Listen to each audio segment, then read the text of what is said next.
السلام علیکم. آج کا ہمارا ٹاپک ہے احتساب اور توازن کا اصول. امریکہ کے کانسٹیٹیوشن کے مطابق یہ اصول کیا ہے؟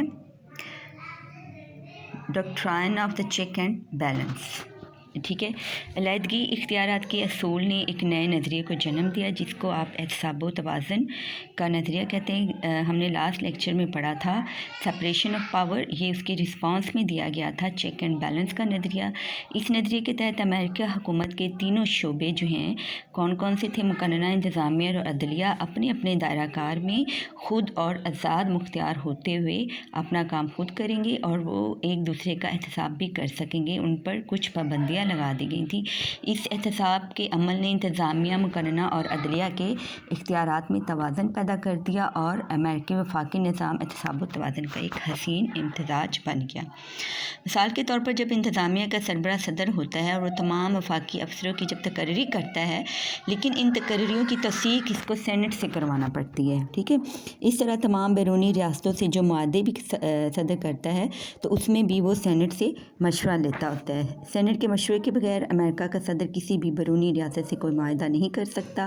1920 میں جب وہ لیگ آف نیشنز جو تھی وہ وجود میں آئی تو امریکہ کا جو صدر ولسن تھا وہ اس کا رکن بننا چاہتا تھا، لیکن سینٹ نے اس کی اجازت نہیں دی تھی اور وہ لیگ آف نیشنز کا رکن نہیں بن سکا تھا. سینٹ صدر اور افسران کے مواخذے کی عدالت کے طور پر بھی کام کرتا ہے. اس سے پتہ چلتا ہے کہ صدر ہر وقت اپنی من مانی نہیں کر سکتا بلکہ آئینی حدود میں اس کو رہنا پڑتا ہے. رد عمل کے طور پر آئین نے صدر کو بھی بہت سارے اختیارات دیے. جہاں پہ صدر جو تھا وہ سینٹ کی کافی پابندیوں کو فیس کر رہا تھا، وہاں پر اس کو بھی بہت سارے اختیارات دے دیے گئے جس کے تحت وہ کانگریس کو اس کے اختیارات کا پابند کرتا ہے. کانگریس اپنے تمام تر مسودات جو ہیں اس کی آخری منظوری صدر کے لیے سے لیتی ہے.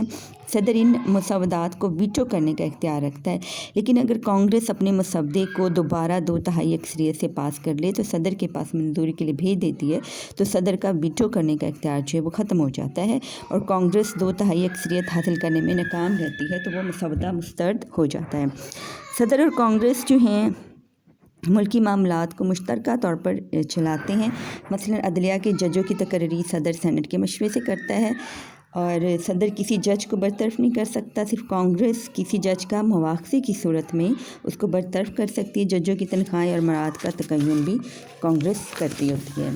اسی طرح امریکہ کے آئین نے عدلیہ کو بھی بہت سارے اختیارات دیے ہیں. امریکہ کی عدلیہ جو ہے وہ آئین کے محافظ ہے. انتظامیہ یا مقننہ یا کانگریس کے تمام احکامات کو وہ کالعدم قرار دے سکتی ہے جو کہ آئین کے خلاف ہوتے ہیں. عدلیہ اپنے عدالتی نظر ثانی کے اختیار کی بدولت تمام قوانین پر کنٹرول رکھتی ہے. اس کا رزلٹ کیا ہے کہ امریکہ میں علیحدگی اختیارات اور احتساب و توازن کے اصول جو وہ دونوں موجود ہیں. ان اصولوں نے امریکہ کے وفاقی نظام میں بہت گہرے اثرات مرتب کیے ہیں. تینوں شعبے جو ہیں انتظامیہ، مقننہ اور عدلیہ کو اپنا اپنا دائرہ کار کا پابند رہنا پڑتا ہے. انہی دو اصولوں کی وجہ سے امریکہ کا جو وفاقی نظام ہے بالکل اسٹرانگ ہمیں نظر آتا ہے. لیکن موجودہ دور میں امریکہ کا صدر اس قدر مقبولیت اور اہمیت اختیار کر چکا ہے کہ نہ تو سینٹ اس کے اختیارات کے آگے رکاوٹ بنتی ہے اور نہ ہی عدلیہ کے احکامات کو رد کرتی ہے. صدر اپنی مرضی اور منشا سے تمام انتظامی اختیارات جو ہے اور مالیاتی قانون سازی کے اختیارات کو استعمال کرتا ہے. وہ اپنے اعمال کے سلسلے میں صرف اور صرف اپنے لوگوں کے سامنے جواب دہ ہوتا ہے. اس لیے صدر کی کوشش ہوتی ہے کہ صرف رائے عامہ کو خوش کیا جائے اور اپنی پالیسیز عوام کی خواہش کے مطابق جو ہے وہ بنائی جائیں. اللہ حافظ.